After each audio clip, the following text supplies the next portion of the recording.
Before my birthday party, Grandpa and I talked about my engagement in his study. He asked me which one from the Zachary family I intended to marry. Without hesitation, I chose Matthew Zachary, a decision that shocked Grandpa. After all, everyone in the circle knew that I was deeply in love with Jeffrey Zachary and would not marry anyone else. In a past life, I married Jeffrey Zachary, but later found out he had a relationship with Rosalie Larson. He begged for forgiveness, saying it was an accident. He tearfully knelt and begged for my forgiveness. I beg you, it was really just an accident. Despite me forgiving him, Grandpa still found out and ordered someone to send Rosalie away. Jeffrey wrongly thought I was behind it and hated me for it. Over time, the elders in my family passed away one after another. Rivals got ahead in business, and the company's secrets were stolen. Tragically, I was killed when I found out I was pregnant. In my new life, I gave my blessing to Jeffrey and Rosalie. Unexpectedly, Jeffrey crashed my engagement party and proposed to me. As I exited the study, Jeffrey Zachary caught my eye. He was seated in the crowd wearing a stylish suit, occasionally glancing towards the door. His friend nudged him and joked, "Looks like your simp. I mean, your loyal fan has arrived." Jeffrey looked at me and sighed. "Why is it you? What are you doing here?" If it were in my previous life, I would have gone to him and comforted him. However, the memory of the truck charging straight toward me was still vivid in my mind. I only replied indifferently, "Why can't I come to my birthday party?" Noticing my stiff tone, Jeffrey instantly flew into a rage. "Hannah, what's your deal? Did you come here to cause trouble? I made time for your party. Don't think our marriage is a done deal just because you visited your grandpa." When Jeffrey's friend saw us arguing, he immediately chimed in, "Seriously, Hannah? That's how you talk to him? You should be apologizing. If you hadn't been throwing yourself at Jeffrey for years, he wouldn't have paid any attention to you." I was speechless. "If you're not enjoying the party, feel free to leave. My wedding will be announced at my grandpa's 80th birthday next month. It doesn't concern you, so there's no need to be bothered by it." Although I had the intention of marrying Matthew Zachary, I had not asked him yet, so I could not announce it hastily. "Wedding?" A guest asked in surprise. "Looks like Mr. Zachary Sr. and Mr. Larson Sr. are getting ready to step down. The successor to Zachary Group has finally been decided. Hector and George were close friends and should have retired a long time ago. I was the Larson family's only legitimate daughter and they agreed that whoever I wed would receive Hector's 20% share. Combined with his original 15% stake, Jeffrey became true head of the Zachary Group in my past life after marrying me. Zachary Group was about to change. After hearing this, Jeffrey's friend said happily, "Jeffrey, you're going to become the CEO." Jeffrey, with a smug expression, warned me, "Don't assume marrying me will bring you success. Your arrogance annoys me. I've learned from my past mistakes. I'll marry you, but not into your family. Also, ensure a good position for Rosalie before our marriage." Before I could clarify that my wedding plans had nothing to do with him, I was surprised to discover that he, too, was reborn. In my previous life, it was a Zachary family servant's reminder that revealed their affair. With a fresh start, he seemed no different. Just as I was about to confront him, I heard a timid voice behind me calling out, "Hannah." Looking frail, Rosalie walked over with scars on her face, attracting everyone's attention. Seeing her, Jeffrey immediately greeted her with pity. "What happened? How did you become like this? Who hurt you?" Before Rosalie could answer, Jeffrey immediately turned around and glared at me. "Hannah, you really like playing dirty, don't you?" I was about to explain, but Rosalie interjected, "It's nothing serious. I accidentally bumped into something on my way here. Today is Hannah's birthday. Although she has never liked me, I still wanted to wish her a happy birthday." Hearing this, Jeffrey shot me a disdainful look. "Hannah, if only you were as compassionate as her." Before Jeffrey could finish his sentence, Rosalie gently pulled his arm. "Don't be upset, Jeffrey. I believe that Hannah will eventually let go of her grudge against me." Jeffrey pitted Rosalie even more. He escorted her, saying, "Let's go see a doctor together. We shouldn't ignore any injuries." As they left, Jeffrey gave me a cold, threatening glare. "Hannah, keep yourself in check. If you bully Rosalie again, I can't guarantee that our engagement will go smoothly." He then took Rosalie away. The birthday party officially kicked off in the evening, but Rosalie and Jeffrey were nowhere to be seen.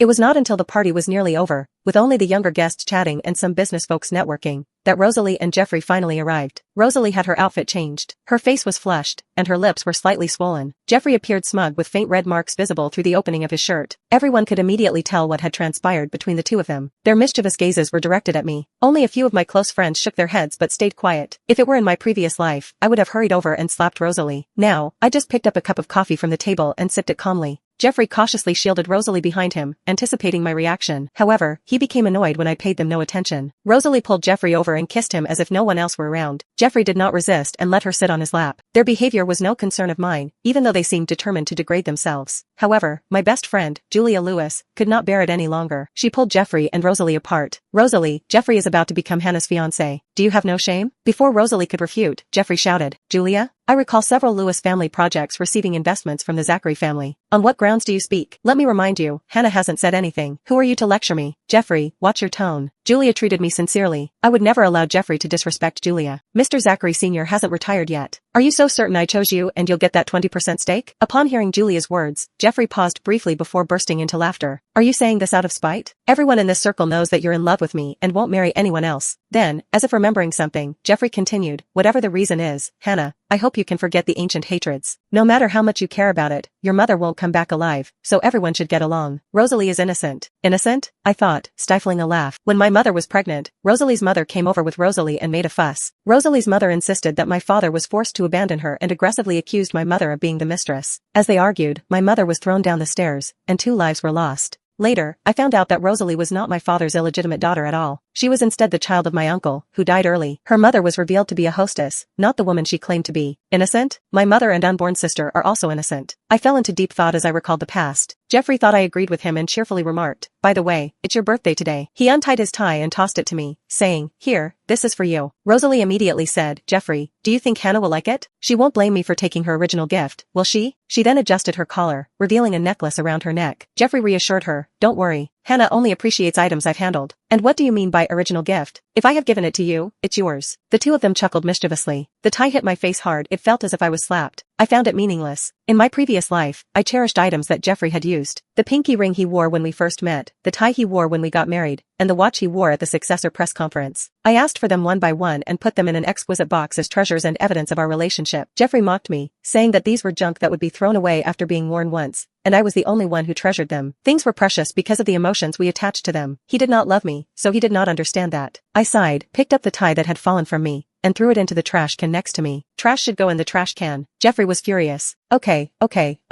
Hannah, just wait for our wedding to be postponed." In the evening, Rosalie and I returned home together. She wore a smug expression. "Hannah, so what if you can marry Jeffrey? You can get him, but not his heart." "Oh, perhaps he doesn't even let you touch him." Without Jeffrey around, she finally stopped pretending to be innocent. "I can kill your mother and steal your beloved Jeffrey. Hannah, just wait and see. Everything that belongs to you will eventually be mine." Rosalie thought she could provoke me, but I just glanced briefly at her. "I'm waiting for your show," I remarked casually before entering the house without another word. Later, Grandpa informed me that Matthew needed time to consider about the engagement. Jeffrey might have almost forgotten that he had a cousin named Matthew. Hector had a daughter who gave up her inheritance rights and became a police officer after falling in love with a policeman. Later, both of them died in battle on a mission, leaving only one son behind. Hector and his daughter had argued over her marriage. After his daughter's death, Hector was filled with remorse. However, Matthew grew up alone since childhood and rarely returned to Zachary residence. Upon my suggestion, Hector felt a sense of obligation towards Matthew. Even if Matthew did not marry me, Hector intended to leave him a portion of his estate. Jeffrey was determined to seize control of the Zachary group, unaware of the impossibility of his ambition. I was looking forward to seeing how Jeffrey would be doing in this life. On my grandfather's 80th birthday, esteemed guests from our social circle gathered for the celebration. To ensure the party proceeded smoothly, I called Grandpa's doctor to ask for his physical condition. Upon spotting me, Rosalie made a beeline towards me. Jeffrey had taken Rosalie on a spree to various luxury stores, evident from her glamorous social media posts showcasing their intimacy. Approaching me with a smile, Rosalie exclaimed, "Hannah, Jeffrey is so thoughtful. He treated me to a shopping spree at luxury boutiques. Not only that, but he also personally took my measurements and promised to have a gown custom made for me." Seeing that I ignored her, she added, "Jeffrey also said that I shouldn't be a stranger with him after you two get married. We're all family, it's only natural for us to help each other." My conversation with the doctor was frequently interrupted. I turned around to ask her to get lost. However, I paused when I saw the brooch on her chest. The brooch was a birthday gift from my parents when I was a child. My parents loved each other very much. My mother designed the brooch herself, and my father found the best craftsman to make it. It represents their wish for me to have a happy life. After my mother's tragic passing and my father's subsequent withdrawal from the world, I never received another birthday gift from them. The brooch was a unique and precious reminder of their love. Even I was reluctant to wear it. I grabbed Rosalie by the collar, pushed her into a corner, and demanded, "Where did you get this brooch?" Rosalie suddenly sobbed, "Hannah, although you've always resented me, I've always considered you as my cousin. Jeffrey bought me a few clothes out of pity for me. Even if you're upset, you shouldn't attack me." Unconvinced, I persisted harshly, "Tell me where you got the brooch. Who gave it to you?" Rosalie only stared at me with shock in her eyes. Disgusted, I tried to grab it, but my wrist was firmly held by another pair of hands. An icy voice rang behind me. "Hannah, what are you doing? Planning to strike someone in broad daylight?"